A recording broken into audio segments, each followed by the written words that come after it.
Hey guys, it's Hogwarn here again. This video is going to be about family traditions. This is a idea that I got from watching Tex Grebner's video response to, I believe it's PS90 Tac Guy. I think that's right. If it's not, I apologize. So I thought I'd go ahead and run this and show you all my family traditions. First off, we have some quote-unquote tactical items.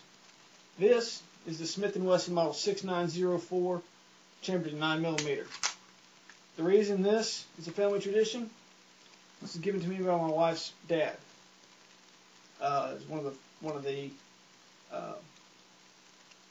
of his favorite pistols. He gave it to me. So that's why it's a family tradition. It does have the 2 magazines. Next up, we have something that I'm sure y'all have seen a lot of. It's the Ruger P93DC. This is a family tradition for me. It's the first gun I actually ever bought myself, as far as handguns go. So it does have 3 magazines with it. And yes, these are loaded magazines. No sense in having a gun if it's not loaded. These 3 right here. Next, we have a Ruger Mark II. I believe this is the Target model. Yes, this is the Target model. This was actually a present from my wife's dad to my wife's mom.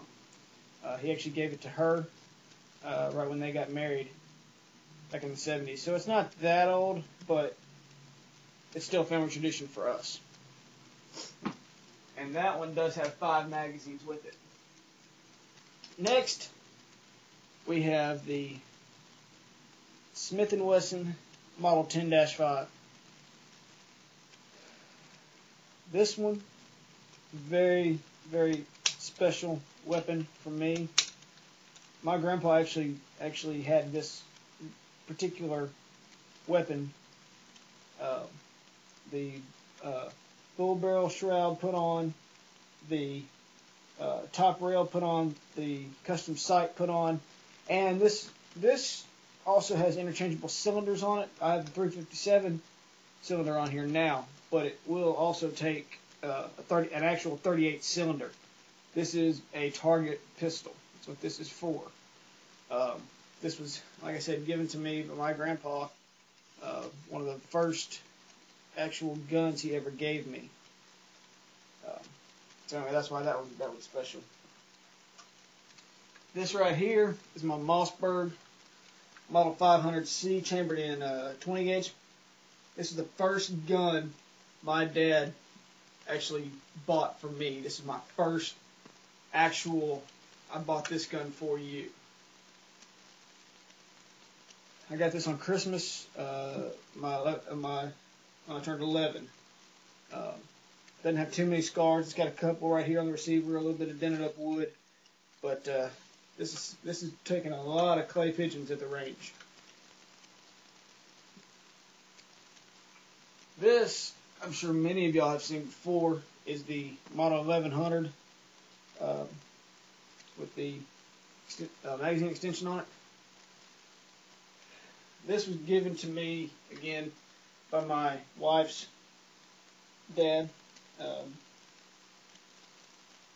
This is the first shotgun he ever bought, and so it was passed down to me, and that's why it's a family tradition for me.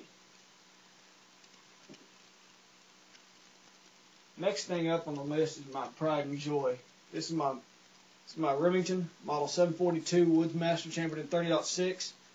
Everything on this gun is original except for the sling and the scope. I actually had a Redfield 3x9x50 scope on here, and I took it to college with me, had it checked with security because they don't let you keep a weapon in your room, and the scope was actually broken.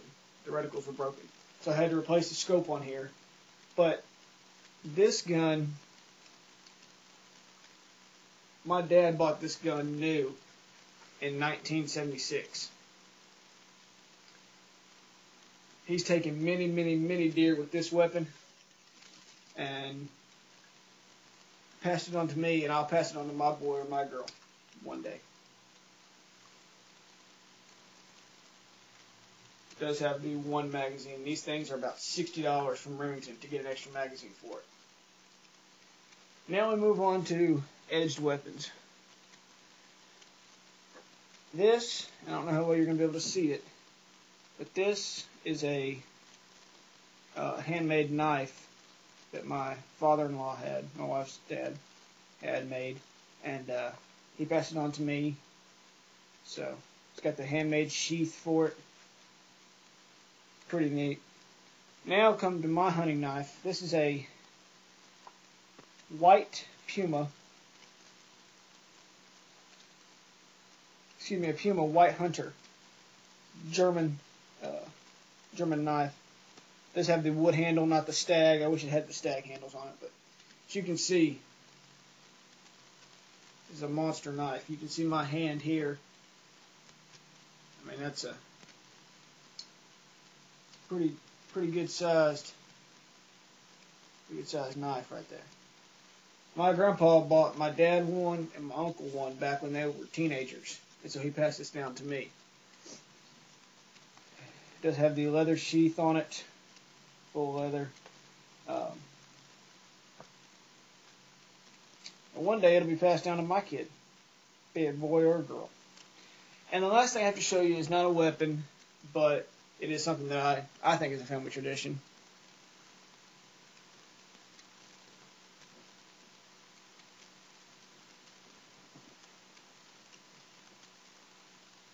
And it's this cowboy hat. This is a 3X Beaver felt hat. It's a Lariat Western brand. It's nothing expensive, but this was my dad's cowboy hat that he used when he rode Western Pleasure and a few rodeos. So anyway, having said all of that, these scars on this 30-06, if they could talk, the stories that these could tell. You got a ding right here. You got a ding on the bottom of the butt. You got an impact right here. I actually did that one 4 years ago when I was deer hunting with it.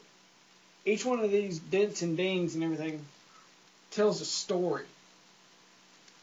It's a piece of my family tradition. It's a living memory for me. I can pick this gun up and I can say, I did this, and your granddaddy did this, and your great-granddaddy did this. This is a piece of living American history, as all of these guns are. These are all different models. This is a 70s model. This is an 80s model. It's a 90s model. I'm holding 30 years. I've got 30 years of American history right here.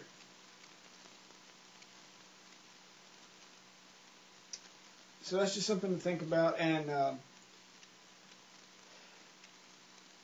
Tex, you did a great job on your video. It inspired me. And there will be a tabletop review, by the way, of the Ruger coming up. I was going to go out shooting with it today, but time has just gotten away from me. I'm not able to do that, but there will be a tabletop of that. So y'all stay tuned. As always, thanks for watching, and if you have any questions, feel free to let me know. Thank you.